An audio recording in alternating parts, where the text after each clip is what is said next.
छोटी चूकी सासू अम्मा लमहर दामाद हो। छोटी चूकी सासू अम्मा लमहर दामाद हो। तनिए सा निहुराए बाबू पर छबली लार हो। तनिए सा निहुरे बाबू पर छबली लार हो।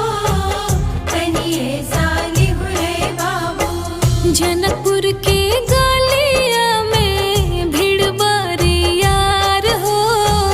जनकपुर की गलिया में भीड़ बरी यार हो।